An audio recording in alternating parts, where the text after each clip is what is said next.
ये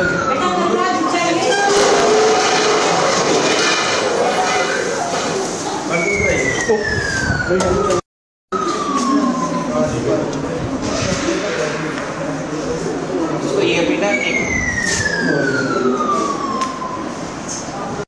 अब जैसे 10 सेकंड के बाद आप प्ले कर देना उसको। आप मेरी बात को आप समझ गए सब बच्चे कि अगर कभी भी इस तरह की सिचुएशन आपके सामने आ जाए तो आपको क्या करना है, ठीक है। हमेशा एक बात का आप ध्यान रखोगे कि पहले अपनी सुरक्षा,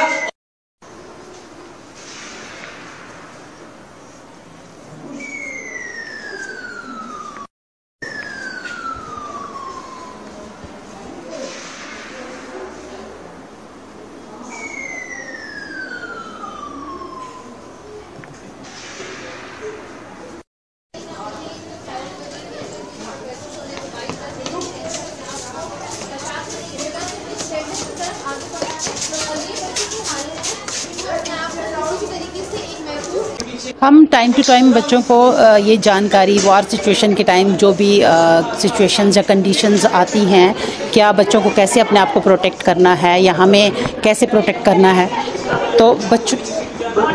बच्चों को हम मॉक ड्रिल के थ्रू बता रहे हैं कि आपने अपनी सेफ्टी कैसे अपने आप को सिक्योर करना है। आपने खुद को तो सिक्योर करना ही है, बाकी अगर और भी आगे आपके पीछे अगर ऐसी कंडीशन आपको दिख रही है उनको भी कैसे बचाना है। जैसे मॉक ड्रिल के थ्रू बच्चों को दिखाया गया कि कैसे आपने छुपना है। अगर हमारे पास यहाँ बंकर तो नहीं है, अगर जैसे सबसे पहले हम बच्चों को टाइम टू टाइम जानकारी दे रहे हैं अपने आप को कैसे बचाना है, बच्चा कैसे छुपेगा, वो हम स्कूल में अगर स्कूल के टाइम पे ऐसी सिचुएशन आ जाती है तो बच्चा कहाँ कहाँ छुपेगा, ये बच्चों को हम बार टाइम टू टाइम दे रहे हैं जानकारी। अभी ऐसी सिचुएशन है तो नहीं है, अगर कल को ऐसी सिचुएशन बनती है तो बच्चों को पूरी इन्फॉर्मेशन होनी चाहिए, उनको गाइडलाइन होनी चाहिए, क्योंकि मिनिस्ट्री की तरफ से ये हमें गाइडलाइंस आ रही हैं कि बच्चों को कैसे प्रोटेक्ट करना है। वो आपने उनको टाइम टू टाइम गाइडलाइन, जैसे सायरन बज रहा है तो आपने अपना आपको छुपाना है। अगर जैसे हमें टाइम मिलता है मीनवाइल हम भी बच्चों को सेव करने की कोशिश करेंगे। अगर सपोज उसी समय की कंडीशन ऐसी आ रही है तो बच्चा कैसे अपने आप को सिक्योर करेगा, वो हम उनको जानकारी दे रहे हैं। जिस तरह से आप समझा रहे हैं बच्चों को, जैसे वीडियो दिखा रहे हैं, हाँ वीडियो दिखा रहे हैं, हम उनको ड्रिल भी करवा रहे हैं, ड्रिल दी जा रही है, उनको करवाई जा रही हैं कैसे छुपना है, डेस्क के नीचे कैसे छुपना है, लेटना कैसे है,